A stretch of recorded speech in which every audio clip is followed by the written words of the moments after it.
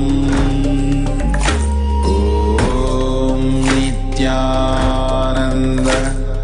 Paramashivoham. Om Nithyananda Paramashivoham. Om Nithyananda Paramashivoham.